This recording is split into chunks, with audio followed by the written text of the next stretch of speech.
शादी नहीं हुई लेकिन उसके बावजूद कोर्ट कब ऐसा समझेगी कि पति और पत्नी के आपके संबंध हैं, आप दोनों हस्बैंड वाइफ हैं। शादी नहीं हुई उसके बावजूद। जी हां, इसी प्रिंसिपल को हम लोग बोलते हैं, कहते हैं presumption of marriage under Hindu marriage act 1955। Presumption of marriage. Presumption का मतलब यह होता है कि मान लेना। क्या मान लेना? कि आप लोगों ने शादी कर रखी है, आप लोग पति और पत्नी हैं, आपके बीच में पति और पत्नी के संबंध हैं। जी हाँ, इसी के बारे में हम लोग बात करेंगे, इसी टॉपिक के बारे में बात करेंगे, कब प्रिजम्पशन होता है। नए हैं सब्सक्राइब कर लीजिए। अशोक पांडे के साथ आप शुरुआत कर रहे हैं ऑनलाइन लीगल हेल्प में, और इसी प्रकार के आपको लेटेस्ट इंफॉर्मेटिव वीडियोस मिलते रहें उसके लिए आपको सब्सक्राइब और बेल आइकन दोनों ही प्रेस करना है। चलिए शुरू करते हैं अपने मुद्दे पर और बात करते हैं प्रिजम्पशन ऑफ मैरिज के बारे में। दोनों ही के बीच में शादी नहीं हुई थी, यानी पति और पत्नी के तौर पर वो रह तो रहे थे समाज में, लेकिन उन्होंने वास्तविक तौर पर शादी नहीं की थी और ऐसा कंसीडर किया गया कि उनकी शादी हो गई है।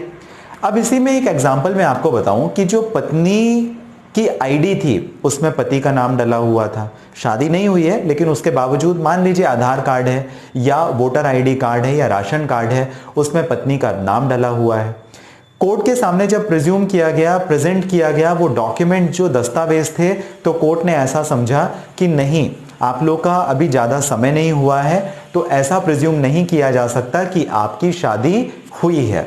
अब इसी का कॉन्ट्राडिक्टरी मैं आपको इंटरेस्टिंग एक केस बताता हूं। जी हां, ये केस है CM कारित्यानी अम्मा वर्सेस PT नायर का केस, 1998 केरला हाईकोर्ट का केस। इसमें क्या हुआ था, पति और पत्नी एक लंबे समय से एक दूसरे के साथ रह रहे थे।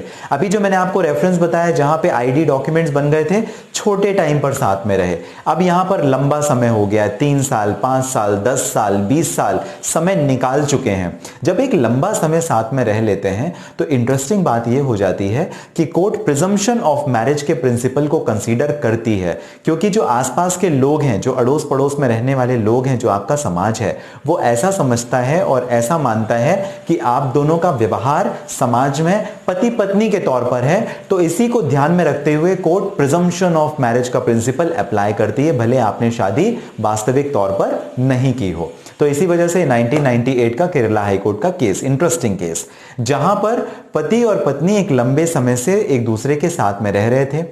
थोड़े टाइम के बाद में क्या हुआ कि उन्होंने कोर्ट के सामने एक एप्लीकेशन दी और वाइफ ने ग्राउंड लिया कि मैं इनकी वाइफ हूं। कोर्ट ने कंसीडर कर भी लिया क्योंकि वो एक लंबे समय से रह रहे थे। एक दूसरा केस जहां पर हस्बैंड और वाइफ पहले तलाक ले लेते हैं, तलाक के बावजूद, मतलब उनका डाइवोर्स तो कोर्ट से हो गया, लेकिन उसके बावजूद वो साथ में रहते हैं, बच्चों की खातिर या कुछ और कारण रहे होंगे। तो जब वो साथ में रहते हैं तो एक लंबा अरसा वापस हो जाता है उनको साथ में रहते हुए, 5 साल का या उससे ज्यादा का आप एक समय समझ लीजिए। जब साथ में रहते हैं, पति वापस से, उनके बीच में डिस्प्यूट होता है, जब मामला कोर्ट में जाता है तो पति कहता हमारा तो तलाक हो चुका था। कोर्ट इसे नहीं मानती, वो कहती है प्रिजम्पशन ऑफ मैरिज का ग्राउंड है, वापस से आप लोग साथ में रहे, एक लंबा समय आप लोगों ने व्यतीत किया, और जो बच्चा भी उनके साथ में हुआ इस कोहैबिटेशन या इस शादी के दौरान या इस ड्यूरेशन में जब दोनों साथ में थे, जो बच्चा हुआ वो इलेजिटिमेट चाइल्ड नहीं है, वो लेजिटिमेट यानी वैधानिक बच्चा है। कानूनी तौर पर बच्चे अवैध तो नहीं होते, और इसे भी कोर्ट ने प्रिजम्पशन ऑफ मैरिज का ग्राउंड कंसीडर करते हुए कहा कि जो बच्चा भी हुआ और जो शादी थी वो वैधानिक लीगल शादी थी। भले ही आपका पहले तलाक हो गया, लेकिन क्योंकि अब आप एक लंबे समय तक एक दूसरे के साथ में रह चुके हैं, इस वजह से प्रिजम्पशन ऑफ मैरिज का ग्राउंड कोर्ट कंसीडर करेगी।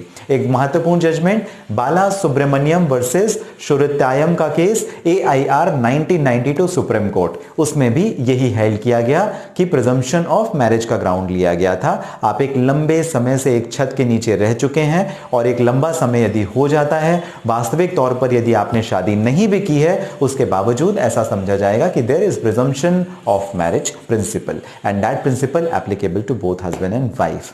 बच्चों को इसका ज्यादा बेनिफिट मिलता है।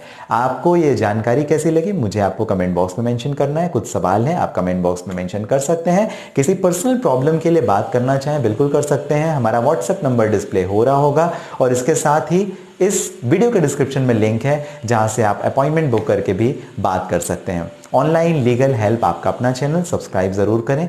मिलते हैं अगले वीडियो में, तब तक के लिए स्वस्थ रहें, सुरक्षित रहें।